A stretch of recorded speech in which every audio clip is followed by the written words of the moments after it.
Well, good afternoon, everyone. My name's Ben Way. I'm the Group Head of Macquarie Asset Management, and it's obviously a delight to have you here with us today. Ilham, it's indeed a pleasure and privilege to have you with us today. She's obviously a doctor. She appears on a lot of lists. So if you Google most powerful women in the world, most prominent women leaders, women who, or just generally leaders who are making an impact on sustainability, you will find Ilham very prominent on those lists. And it's not just obviously your CEO experience at a variety of different companies, but you also are an independent board member on A.O. Smith, on L'Oreal, and also the chair of the World Business Council for Sustainable Development. So you have a huge remit across a lot of industries and lots of different parts of the world. And one of the things I was really interested in your journey was your mobility story. You haven't been afraid to live in different countries, to work for different companies, and I think all of us would like to hear a little bit more about that today. But perhaps I can begin with the first question.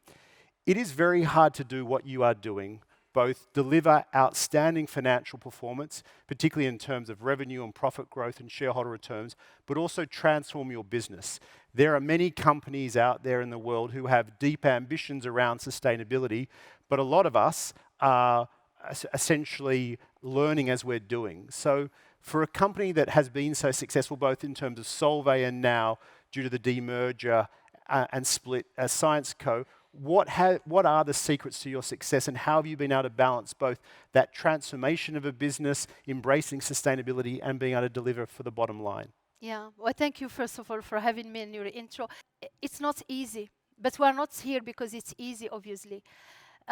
This is my second largest transformation. I like cultural transformation, purpose-led transformation, which lead to financial results and strengths. The first one I did in the US was with a hygiene and cleaning company. 10,000 people going from the plumber to the PhD or the MBA students. And when I joined the company, we were cleaning toilets. Who is proud of cleaning toilets, right?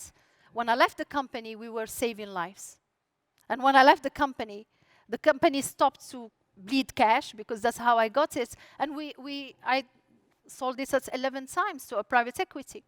So I think I really believe that if you want to have a long-lasting financial performance, you need equally to take care of your purpose, right? But not a purpose as a concept paper on a slide to show it during a conference. The thing which is really happening bottom up. And what attracts me with Solvay, on paper 160-year-old company, but it was called, you know how it was called when I joined the company back in 2019? A Sleeping Beauty. I hope nothing is personal, right? That's what the analysts were telling me, right? 8% returns, you know, not that sexy, and just generating cash and paying dividends, right? So the board was bored, right, to take a transformer like me. And I think I was lucky in my 4 years. And I was lucky to face crisis. My first one was 737 MAX back in the fall 2019. That was the first one. 6 months after I joined company, I got this one. Then we had COVID, its variants, and we had inflation. But frankly, and I think Sir Churchill used to say that, as we are in his home here, do not waste a good crisis, and we didn't. Without COVID and all the reforms we accelerated, including becoming leaner, we delayed the company, we were 25,000, I exited at 22, we become at least champion, we raised the ambitions. That was scary. We impacted the pockets of everybody in the company. And with that success called success, people start believing in it, bottom up. So this is how it works. And I don't talk about sustainability strategy. Sustainability should not be a strategy. You should have a roadmap, part of your strategy. Your business people need to believe in sustainability. If I didn't put the internal carbon pricing, right, in motion, my business president, you know, it was a free Friday afternoon experiment or a December story. Exactly the same discipline as how I manage cash. You know, it's a matter of every day, every week. And by doing this, we start training the muscle.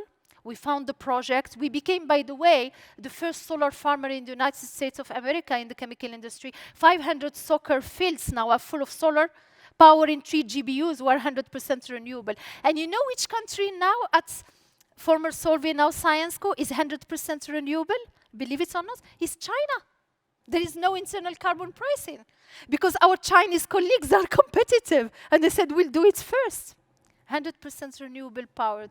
So I think you need to have an eye on the microscope, call your quota, your finance, understand your gaps, put the right KPI and incentives, and then have an eye on the telescope, because obviously my shareholders here, specifically my reference shareholder, wanted me to continue building, you know, a sustainable company which can thrive longer term. And that's balance. Yeah, it's not easy to do, but you know, again, we're not here because it's easy. So I think a lot of us in this room would agree with you that sustainability should be integrated into everything you do. It's not an isolated strategy. It's just as you have financial metrics, you have sustainability metrics, and it's integrated as part of your business plan, and it's business as usual, if you like. Not everyone agrees with that around the world, and we have seen in some cases a real, and I think quite unfortunate, kind of backlash around the green agenda. We've got elections in 50 countries around the world. Depending on those sorts of scenarios and what could happen in the US, what do you think about how companies that are at the forefront of the energy transition and the green agenda can deal with that, I suppose, that backlash about being green and focusing on sustainability? And equally, how do you think those elections, particularly in America, could affect that agenda? And how are you as a business person planning for that? Well, I'm not going to pretend or start talking about the outcome of the elections, right? We shall see. But at the end of the day, if you look at the world, is polarized more than ever. It doesn't start now. It started already a few years back. You can see it in Davos. Before we were talking about globalization, now people just talking about regionalization. And while you have a China, you know, state economy, right, which is suffering. I mean, we don't see the consumers yet spending the money. Targeting carbon neutrality by 2060, still pushing for coal, etc. The US is the US. I'm bullish about the US. We are building 5 million EV cars at maturity with the vertically integrated $1 billion, largest investments we've ever done in our history, because we believe that is going to happen. And IRA has done it differently, or is pushing and incentivizing where Europe is regulating.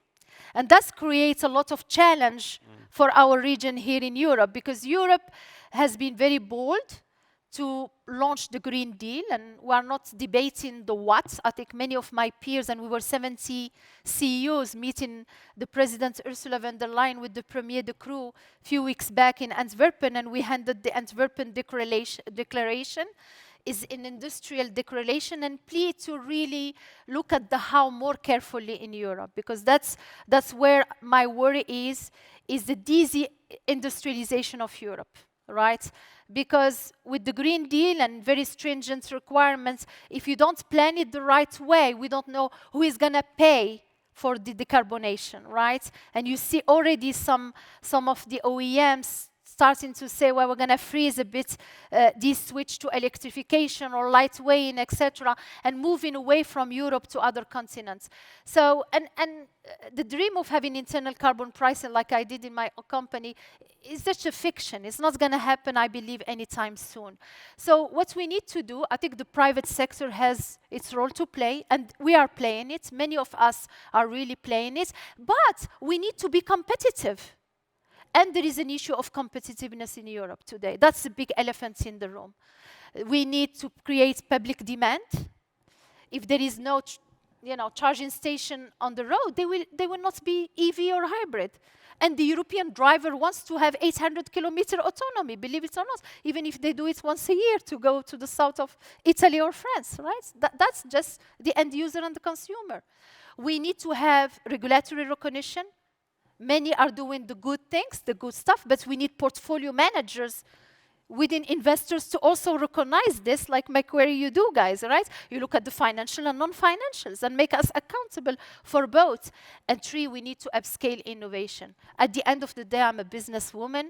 I'm not running a charity. If I green any sites, my 62 sites around the world, when I green them, I need an energy which is 24/7 available 365 days a year, and affordable. That's what I need. If not, I'm not going to switch. So and I cannot do it alone. So we need an ecosystem to allow me to go faster. And this is through upscaling innovations like green hydrogen. Yeah. I mean, I think we'd all agree. We certainly need more frameworks that share risk, that drive investment. We need existential. We need more innovation, but also we need more collaboration, particularly around the supply chain. And from my own forensic research, you've got products in nearly every plane, half of the EVs on the road, 80% of medicine packaging, and a quarter of shampoo and circulation. Like, that's amazing. But what that requires is obviously a lot of collaboration. Yes. And I think to solve a lot of these challenges that we face, we do need both companies, but also companies and governments and communities working together. And I'd be interested just to hear, how have you been able to progress this and manage all those different complex relationships to drive towards decarbonisation? So, a few examples in my 5 years. I exited three plants in Europe away from coal, right? And I asked my team, I didn't talk about this in the presentation in 2019, just give me 1 plant per year. Let's try to do it. So in Rheinberg in Germany, the solution was biomass, right? But you need to have enough biomass. This is non-recoverable wood waste, right? Obviously, we don't want to transport it by air, right? So we wanted it local. We created a startup. We created an entrepreneur, actually, a company who is leading now the collection of that waste wood 100 kilometers away from the plant. It took us 2 years. The former chancellor helped us to accelerate the case, and now it's running, and we can move away from coal. Then the second big one was in France, and as we speak, we're building the largest boiler we've never built probably in France, but also in Europe, using another type of biomass, which is your bin. Think about it. If we use your trash, it's not a waste anymore. But I cannot do it alone, so I allied with Veolia, the global waste management company, right? They know how to handle waste. I cannot pay 300, 400 million a check in every decarbonization case I have around the world. So I deconsolidated the financing, right? I waited for my permitting. Permitting is still insane in Europe. I mean, this was 3 years. And I tell you, the tenure, what is the average tenure of a CEO these days, globally? Number? Less than 4 years. Huh? So if permitting is 5 or 10 years, some of us, they say, we never see it, which is still okay. You still need to do it.